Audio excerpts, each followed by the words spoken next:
I've been using the iPhone 16 Plus for 6 months straight, and I've got some thoughts. It's still great in some areas, but there's a few things that Apple just didn't get right. If you're new here, my name's Luis, and I test, talk, and review all kinds of tech. So we all know the hype that the iPhones get at their release, but 6 months later, the story can change by a lot. So I'm currently using the iPhone 16 Plus, and I chose this model purely because of the size. I was bored and annoyed of having small phones, and as a person with bigger hands, I just thought it was much better in my scenario to get a bigger phone. But the reason why I got the phone ended up being one of the reasons why I now dislike it so much. Now, when I first got the phone, I was between getting a standard size 6.1-inch iPhone 16 Pro or going back to the regular base model, but in the plus size. And when I was in the Apple store, I thought it was a no-brainer. Why would I get a smaller phone for the same price when I could get so much more screen real estate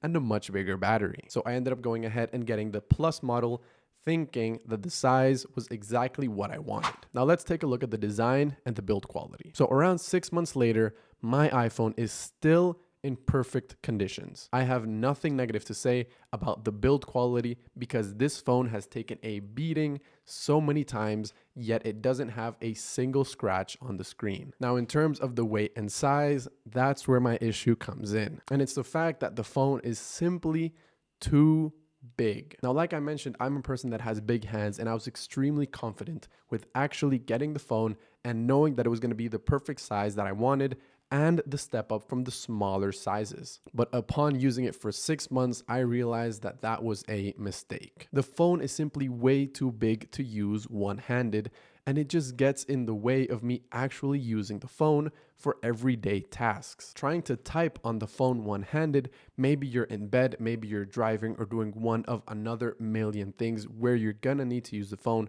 with only one hand, is impossible. Reaching the top of the screen is always a hassle, and I always end up needing to use my other hand. It's because of this that I feel that the next time I get an iPhone, it's definitely gonna be a simple 6.1-inch, either base model or Pro model, because there's no way I'm going back to this freakishly big size. So now let's take a look at the display and performance. So display wise, as it is an iPhone, it's always going to have the highest end specs, and its performance is always going to be top notch. The only things I need to touch up on in terms of display and performance is the fact that with such a big battery and such a big chip, the phone does get overheated very easily, especially if you're trying to game or do something similar and charge it at the same time. Apart from the overheating, I figured out that when trying to do very intensive tasks on the phone, such as being on FaceTime with a person, charging the phone,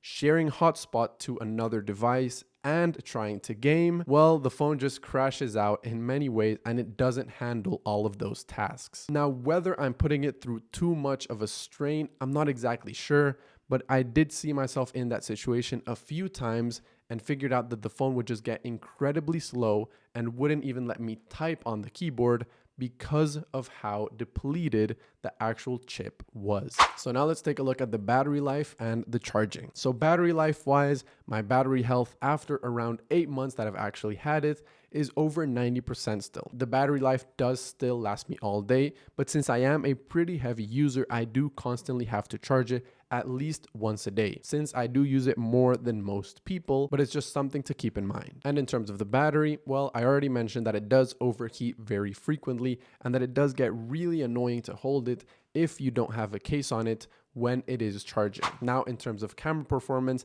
I obviously believe that iPhones have the best cameras out there right now. Obviously, the new 17 lineup is already out, so that camera is presumably better than the one I use, but at least for this video, this is being recorded in 4K 24 frames per second in cinematic mode on my iPhone 16 Plus. And well, picture-wise, I think we all know that the industry standards are the iPhones. So after using the phone for more than 6 months, those are the issues that I had and the things I noticed. There aren't many, but this isn't a perfect phone in any way. I do feel that the chip could be a little more powerful, but it's because of that I mentioned that the next time I do get an iPhone, I want it to be a Pro model. Obviously, if you're coming from a much older iPhone, then the iPhone 16 Plus is still going to be an amazing choice for you. Just make sure that either your hands are really big or that you don't mind always having to use it two-handed, because at least for me, I couldn't handle it. So well, that was my final verdict. Please let me know what you guys think in the comments down below.